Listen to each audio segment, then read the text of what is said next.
God was dead and we'd killed him and we'll never find enough water to wash away the blood, right? I mean, he knew it was a catastrophe, and he prophesied that three things would happen. One would be that there'd be a wicked turn towards a kind of hopeless nihilism because every structure of morality had fallen apart. The second would be the rise of totalitarian substitutions for God, and Nietzsche actually specified communism as a likely candidate and also prophesied that hundreds of millions of people would die as a consequence, which was quite the damn prophecy for the late 1800s. This was the best God talk discussion I have heard this year. Hello everybody and welcome back to the channel. Today I have a video of Oxford professor and mathematician John Lennox talking to Dr. Jordan Peterson. This was by far one of the greatest conversations I have ever heard around science, revelation, the importance of having a transcendental objective worldview for doing science, talks about transhumanism and AI and C.S. Lewis prophecy around that topic, which I had never heard of before. There is just so much good stuff in this clip.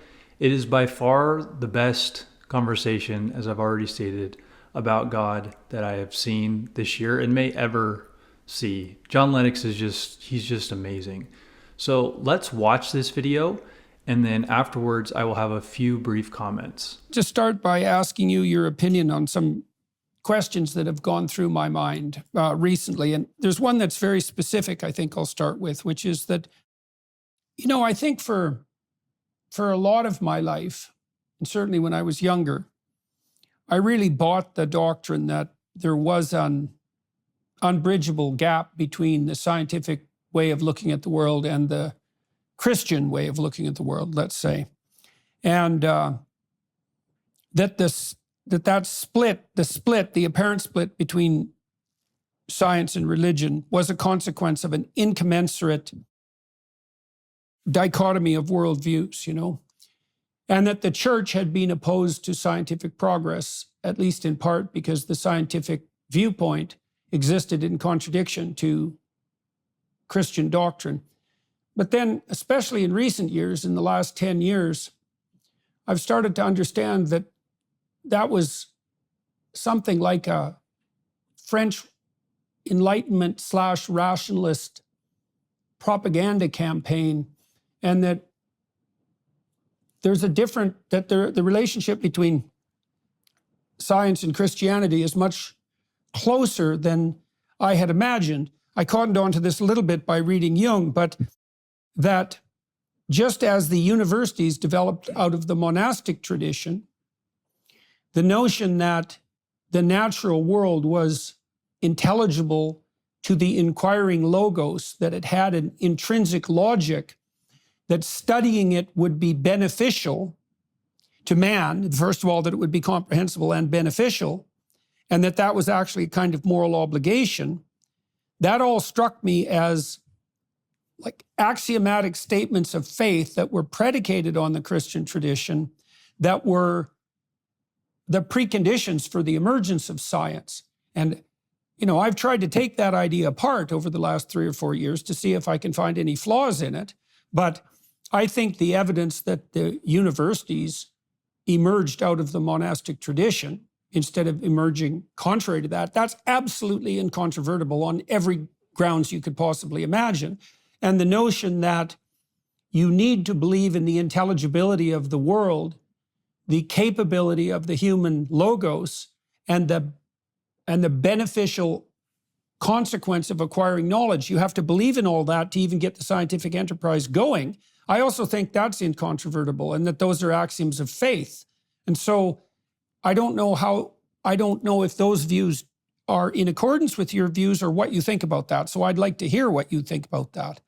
This is extremely interesting to me because I never saw the tension between Christianity and science, because very early on as a teenager, I was introduced to the writings of a scientist who was a Christian, who drew my attention to something Alfred North Whitehead wrote. And it was really put in much simpler language by C.S. Lewis when he wrote men became scientific because they expected law in nature, and they expected law in nature because they believed in a lawgiver. And so very early on, and I was fascinated by the idea that actually modern science is a legacy of the biblical worldview. And therefore, it's no accident that the pioneers, Galileo, Kepler, Newton, Maxwell, and so on, were believers in God. And as you pointed out, it underpins the tradition that lies behind the great universities of the world, that the doctrine of creation was actually the belief, the underlying presupposition that allowed people to do science. So I've come over my life to the conclusion that science and the biblical worldview sit very comfortably together, but it's science and atheism that do not sit comfortably together, which I know is quite a controversial statement, but at least it gets discussion going. I just completed a couple of documentaries with the Daily Wire Plus crew, and one of them was in Athens and two were in Jerusalem. And we were trying to puzzle out the relationship between Greek thought and Judeo-Christian thought, most particularly the strange happenstance that the Greek idea of an intrinsic logos in the world seemed to dovetail with the Judeo-Christian idea of, you might say, of the word incarnate in the human psyche. And it seemed to me, and obviously to other observers, that there was an affinity between the Greek idea that the cosmos had an intrinsic comprehensibility and the idea that the proper orientation for human beings ethically would be one of honest communication and investigation. And those two things snapped on top of each other. And it made me think of something that I actually learned from Richard Dawkins. And I think this is a deep idea. Dawkins wrote a very influential essay where he claimed that any organism that can function in an environment has to be a microcosm of that environment. So, for example, if you were an alien biologist and you were presented with a terrestrial bird and you took the bird apart, you could infer from the bird's structure the gravitational pull of the earth, the density of the atmosphere, the chemical composition of the atmosphere, the electromagnetic frequency that the sunlight was, what would you say, most at what electromagnetic frequencies the sun's light was most amenable to vision, etc. You could derive a model of the environment from the physiology of the organism. Now, I know that there were medieval ideas that were deep in Christianity, that the human soul was a microcosm of the cosmos, right? That it reflected the structure of reality itself. And I've been thinking about this in terms of how the world might be best conceptualized. So there's a mix of ideas here. And if an organism has to be a microcosm of the cosmos in order to function, and we are a microcosm in that regard, and we are a personality that runs on a narrative, which we seem to be, then in what way is it reasonable to claim that the cosmos itself is best conceptualized as something that can be entered into relationship with, personality to personality, and that that's not the most fundamental reflection of reality? I mean, it seems to me that that's where Dawkins' thought eventually points, if his proclamation that an organism has to be a microcosm, an accurate microcosm in order to survive, is accurate. So now that dovetails with the idea that the logos as a personality, so that would be the Judeo-Christian concept, can investigate the logos of the universe, and that those things dovetail. So now, I know that's a complicated mishmash of ideas, but I'm interested in your thoughts on that. Well, I think there's a lot in that, actually. And I recall listening to you give a very interesting lecture on Genesis 1. And when you came to the statement that human beings are made in the image of God, you paused and you pointed out that this was the cornerstone of our civilization. And I agree with that entirely. I think that what Dawkins is saying actually points in the exact opposite direction to what his worldview is, which is atheism, of course. In other words, that we can read off from creation something about the idea of a creator. And as you say, it dovetails perfectly. Let me put this another way. I'm a mathematician by background and a linguist. I love language, and mathematics is a very sophisticated language, but I love natural languages as well. And it seems to me that where this fits together best is first in the fact that we can do science, in the sense that there is a rational intelligibility to the universe, which is the foundation of modern science and is a legacy of the biblical worldview. So that the mathematical describability, Einstein talked about, he couldn't imagine any genuine scientist without faith in that. It's the axiom for doing science is to believe the universe is intelligible. But if you ask for the rationale behind that, why do we believe the universe is intelligible? It bears the imprint of a creator. And I see that at the level of mathematics, in its capacity to, at least in part, give us a handle on what's out there. And also in biology, where we have at the heart of every living cell the longest word we've ever found, the genetic code. And all of that leads me to formulate it as follows, that we live in a word-based universe. And that's the key of the Logos for me.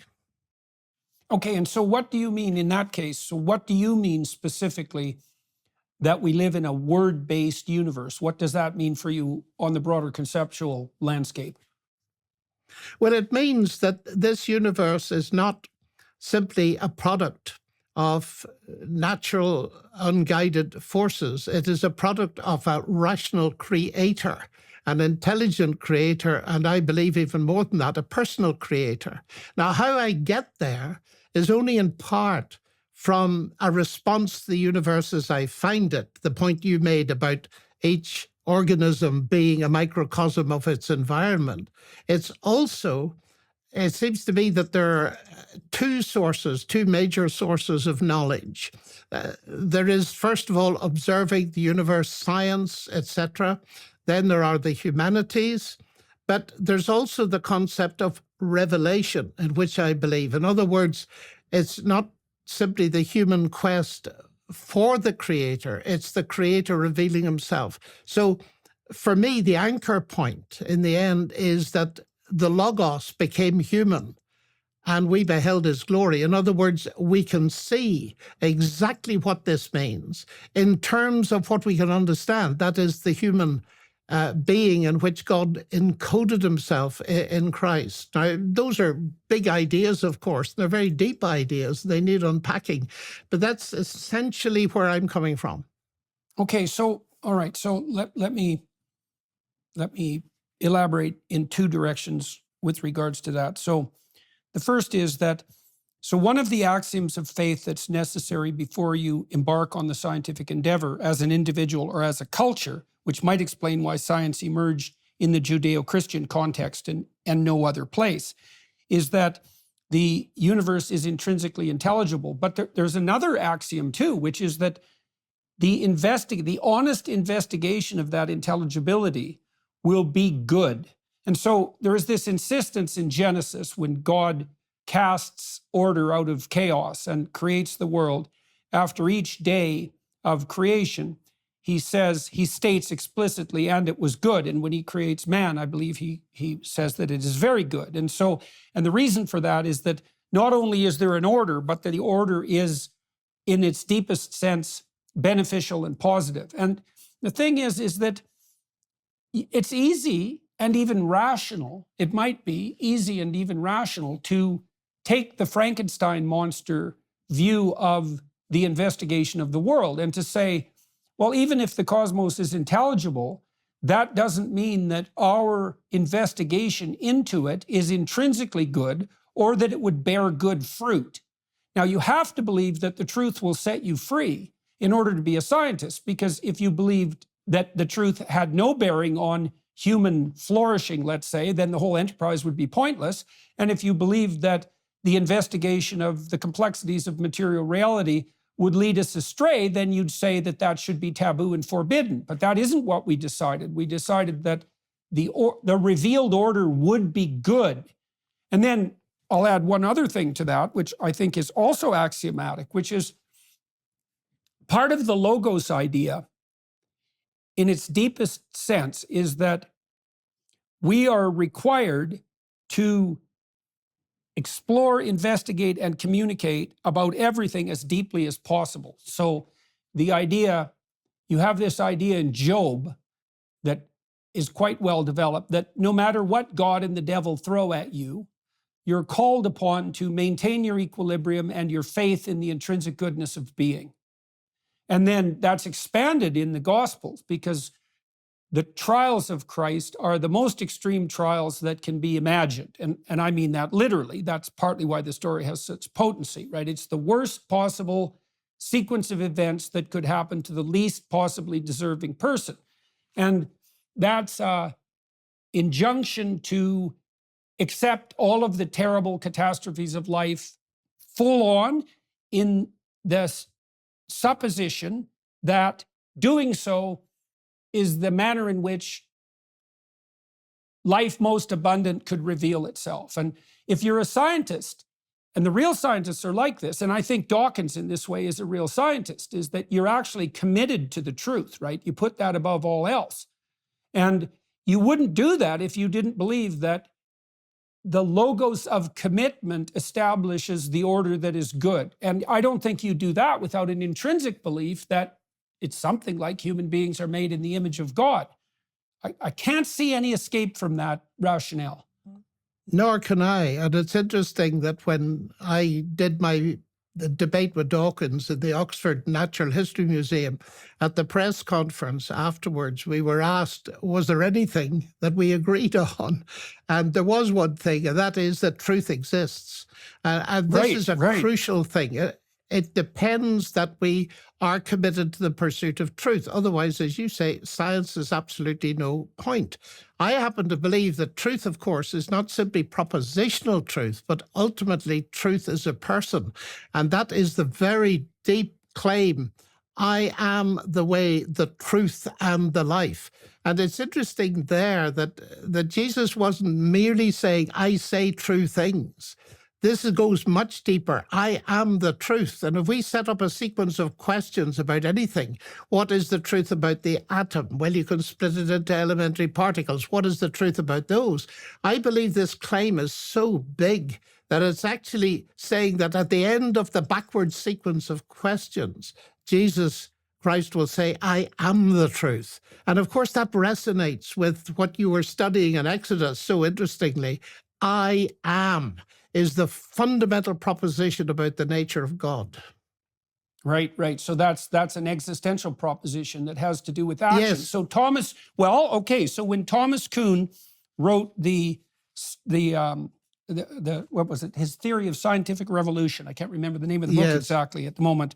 The structure of scientific revolutions. Now, Kuhn did something that other philosophers of science did in the 20th century. He laid out the case for science being a coherent set of explicit statable propositions. And that's generally what people think of as science. But that's not accurate nor sufficient by any stretch of the imagination. So I'll give you an example of this and we can expand on that. So my graduate supervisor, Robert Peel, was a real scientist. And what that meant was that he conducted himself in a certain way. It wasn't a matter of the things he believed explicitly. It was a matter of the way that he conducted himself, let's say as a laboratory researcher. Okay, and that conduct was oriented around a variety of ethical propositions. So he was very generous with his ideas. And what that meant was he had a lot of ideas because he would share them with his graduate students, for example, and the undergraduates, and they would respond positively. And that would reinforce the mechanism within him that generated ideas, and then ideas would flow forth more abundantly.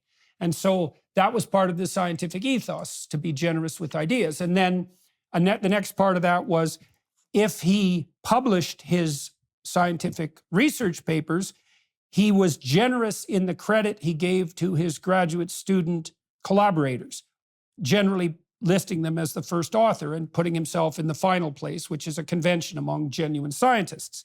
And so he played fair on the reputational front. And then I had a supervisor like that. I had a supervisor like that at Cambridge. Yeah, well, it's a great good fortune. You can't become a successful scientist. It's very difficult to become a successful scientist without someone like that to apprentice with. Yep. Okay, so then on the statistical analysis front, so, you know, people who know anything about statistics think that you take a spreadsheet of numbers and dump it into a meat grinder and crank the handle and out comes truth. And that is 100% false, because when you're doing statistical analysis, it's a form of critical thinking and exploration, and you're making ethical decisions at every choice point.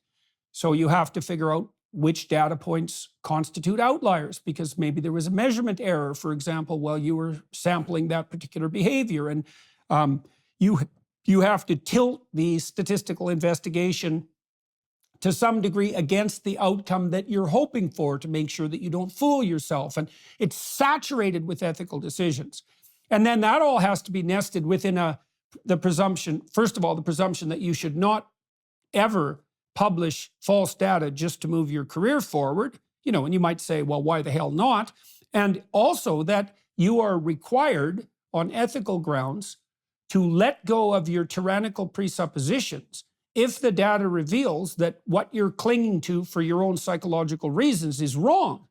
And all of that's an attitude of ethical conduct and not a set of explicit statable propositions. And yeah, that's hugely important. Richard Feynman, the physicist, the Nobel Prize winner, used to say you must bend backwards to criticize yourself because you are the easiest person to fool. And I'm very interested in this ethical dimension because this is over and beyond the propositions and the methodology of science. I think it was Einstein who said, you may talk about the ethical foundations of science, but you cannot talk about the scientific foundations of ethics. So this is another layer in looking at the universe. It's rationally intelligible, but it's also a moral universe. And ethical presuppositions and decisions infect all of our lives, and they do affect the scientific endeavor. It's not just dispassionate observation and making conclusions and theories. There's a huge ethical dimension which raises deep questions as to what the reference point is, who said so, what are the norms behind that ethical decision-making process. It also implies that the scientific truth that's truest and beneficial simultaneously is actually the conjunction, in this Athens-Jerusalem sense, it's actually the conjunction of the intrinsic logic of the objective world making itself manifest to the truthful, penetrating psyche of the human observer. It's the interaction between those two that constitutes scientific truth, and not one or the other. And there's no getting, and what the atheist materialists would like to do is to say, well, the world of facts speaks for itself. But that's also technically untrue because there's an infinite number of facts. They're certainly not all relevant. We can drown in the plethora of facts, and we certainly will do that. And to even communicate about them or study them or even draw our attention to them, we have to prioritize and hierarchically arrange the facts. And we do that according to an ethic. And I think that is incontrovertible on scientific grounds, because we have seen the emergent realization in a whole variety of domains, AI not least, that there are facts, but those facts have to be prioritized. And you prioritize facts with an ethic. That's absolutely right. There's a deeper problem, it seems to me, with the atheist understanding of science. And that is this, that we do the science with our minds. Some people think the mind and the brain are the same. I leave that aside since you're an expert on the mind and the brain. But I often say to people, what do you do science with? I've asked many leading scientists this. They say, well, I do it with my mind and my brain. Give me a brief account of the brain. And they say to me, well, the brain is the end product of a mindless, unguided process. And I pause and I look them straight in the eye and I smile and I say, and you trust it? Tell me honestly, if you knew that the computer you use or the machinery you use in the lab was the end product of a mindless, unguided process, would you trust it? And the interesting thing, I've done a lot of experiments with this little story. I have always got the answer, no, I would not. So I say, you have a problem. In other words, your atheism is undermining the very rationality you use not only to do science, but to construct any argument whatsoever. It's not only shooting itself in the foot, it's worse, it's shooting itself in the brain. Let me ask you about something you said earlier about revelation. So I've also been, I've been very interested in the, what would you call it? The anthropological psychology of the development of thought. That's a good way of thinking about it, is that how is it that human beings came to think? Now, Carl Jung said something very interesting about thought, about typical thought, normative thought. And he said the typical person doesn't think. What happens to the typical person is that thoughts appear to them and they accept them as axiomatically true without further investigation. And so, and I believe that to be the case. I think that in order to think critically, you have to set up in the theater of your imagination something that holds a proposition and defends it, and then an adversary or two adversaries that take it apart. And so you're actually producing a collective within that will then hash out the thought. But that's led me down the rabbit hole of trying to understand what we mean when we say something like, I thought, which would be the sort of thing that scientists would say when they're talking about how they do science. Well, I thought up my hypothesis. It's like, you know, that's not much of an explanation there, buddy.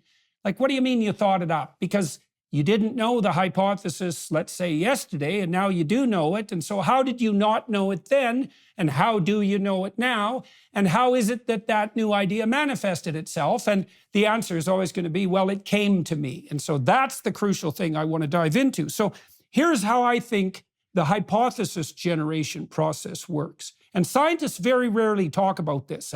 They talk about the observable data, but they don't talk about the mechanism by which the investigative question was formulated. And that's a huge lacunae, right? That's a huge domain of unconsciousness. So this is how it seems to me, is that first of all, you have to have a problem. And so that's something that calls to you generally, because people are generally gripped by a problem, right? It isn't that they choose it voluntarily precisely. It comes knocking. They can open the door to it, but it's something that grips them and compels them. And it has a kind of autonomy in that sense. You know, if something really besets you as a problem, you can't shake it. It dogs you. And that seems like a kind of autonomy on the part of the problem. And also, there's a million problems that could beset you, but some stand out against the background, right? I think that's equivalent to the burning bush, by the way. Anyway, so you have a problem, and you're searching humbly for a solution. And humbly, because you have to admit that you have a problem and you have to admit that you don't know the answer. And then if you open yourself up, whatever the hell that means, you'll get a revelation. And the revelation will be an insight, right? It'll be something that strikes you as probable or likely. And so that's the first element. That's the first two elements of thought.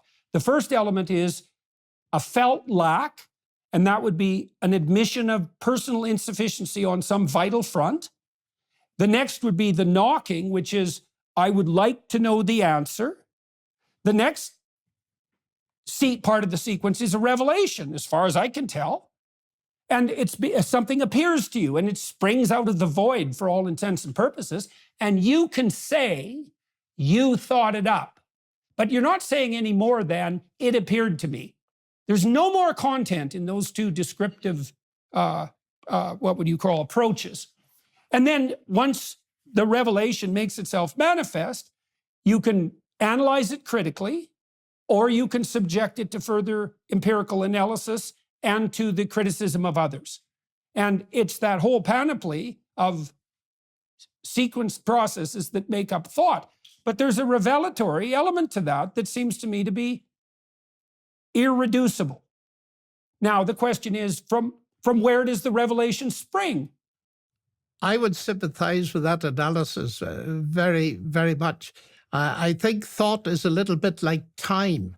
As Augustine said, everybody knows what time is until they try to define it. And I certainly think that the idea that it came to me, actually, it cogs in with my own experience of my limited success in mathematical research. It came to me. I think there are other dimensions, of course, as well. You're absolutely right to try to take this question of analyzing hypotheses deeper, because things often play a role that folk wouldn't think about, like dreams, like hunches, like intuition, and all this kind of thing. And whether it comes to us swelling up from the unconscious or all this kind of thing, because I wonder, let me step back from this 1 second. I wonder if we have to think in terms of different levels of revelation.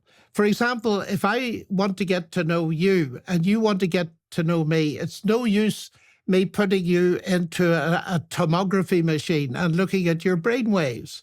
I will never get to know you unless you reveal yourself to me. And usually that will be, you speak to me as you are now, and I speak to you. That is partly revelation. If you never say anything, I'll never get to know you. Now, those words that you use are coming from inside you, and they have to do with your mind and your brain and all that very sophisticated stuff that we really know very little about, because we don't even know what consciousness is. But I wonder if above and beyond that kind of human level of revelation, or what wells up when we've looked at a problem or something else, what wells up in our minds, we have to have a separate category, which I would call divine revelation. Now, whether the two dovetail and flow into one another is an interesting matter, because if you go back to Genesis, one of the most interesting things is we're told we're made in the image of God, but it was God that told human beings to do biology. Name the animals. That's taxonomy. It's the fundamental intellectual discipline. I'm not going to do it for you. You do it for yourself. And so the capacity of human beings to think in that sense, whatever it really means, seems to me to be a reflection of their creator, and possibly an evidence, if we extrapolate it, of his existence. Okay, so now let's take this idea of the source of thought and the different levels of depth. Let's explore that for a minute. So I'm going to describe a potential pitfall down that route. So let's say that I'm a scientist and a bright idea strikes me, or I'm an artist and a bright intuition strikes me. Now, I have two options when I'm considering that source. I could consider that a manifestation of the same spirit of intuition and revelation that has made itself manifest as part and parcel of the creative enterprise of all of mankind since the dawn of time, right? A continuance of that same process, which insinuates something transpersonal about it, right? It's the operation of something transcendent. Or I can take personal credit for it and say, I thought it up. Now, the problem with the latter approach, as far as I can tell, is, first of all, I think it's incautious and unwarranted, because, you know, the great scientists have always said that they stand on the shoulders of giants and can see farther for that reason. Is we are part of a great collective creative enterprise, and God only knows how deep that goes.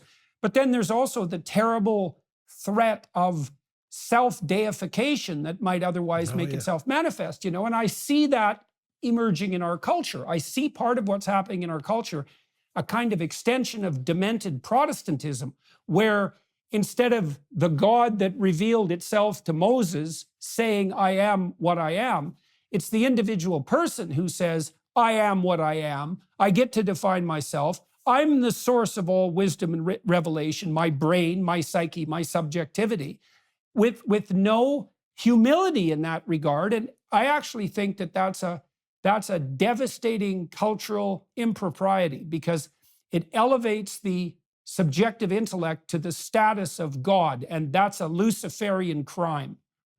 It is, absolutely, and specifically a Luciferian crime, because the temptation, you shall be as gods, is in the very first pages of Genesis.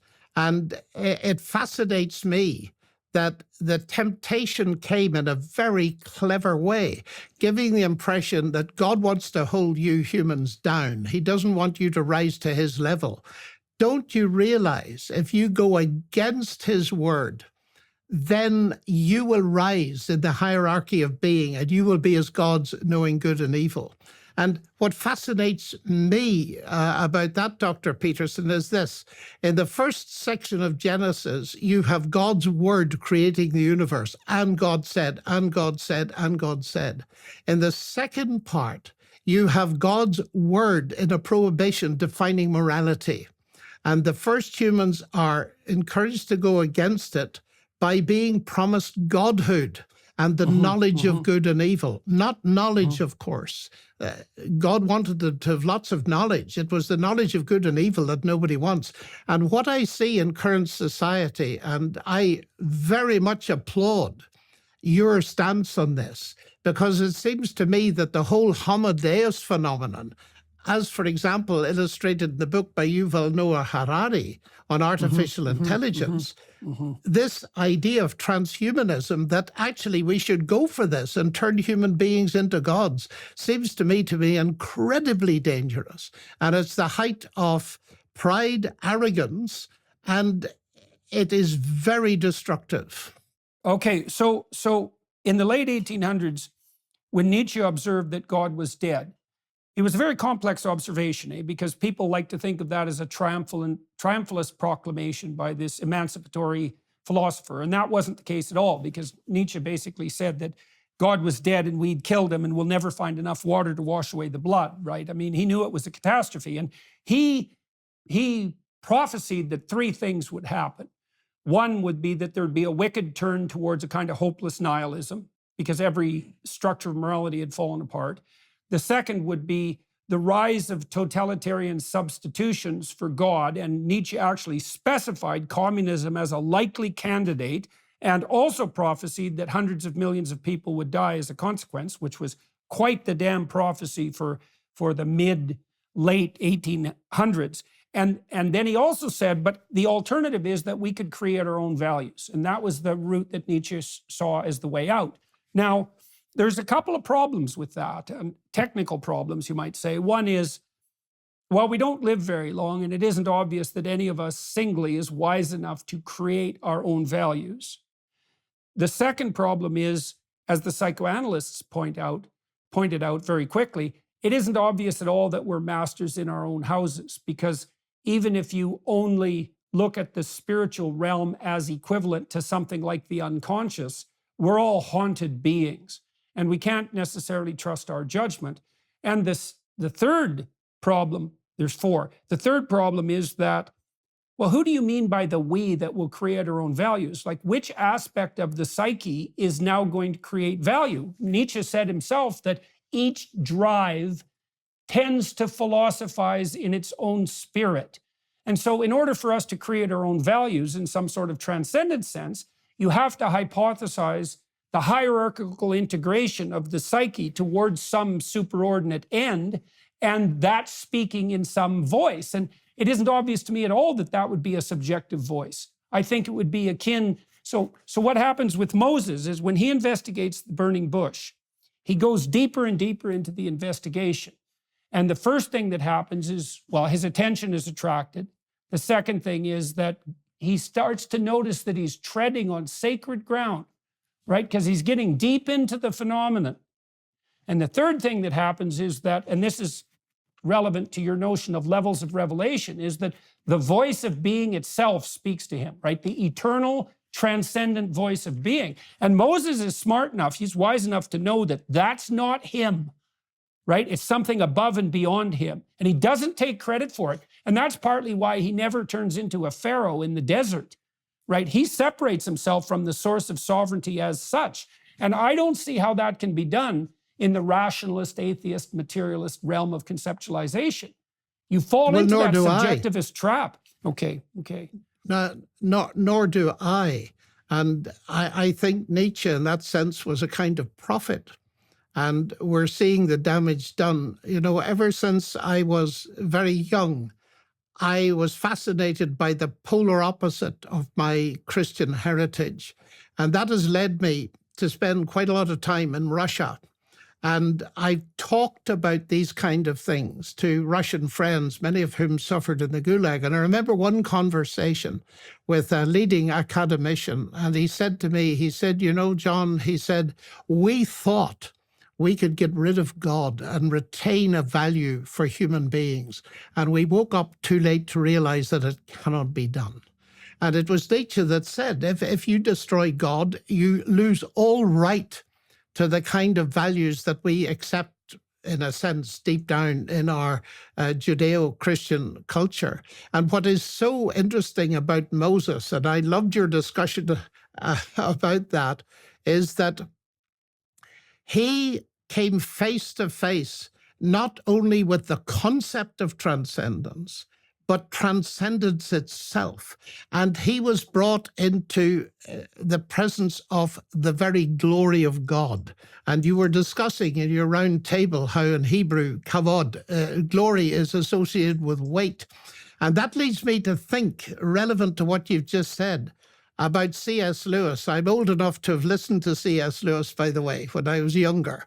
And C.S. Lewis in the 1940s saw exactly what was going to happen if a group of human beings took it into their heads to determine and redefine all future generations through genetic experimentation and so on. And in 2 books, The Abolition of Man and That Hideous Strength, he spelled that out.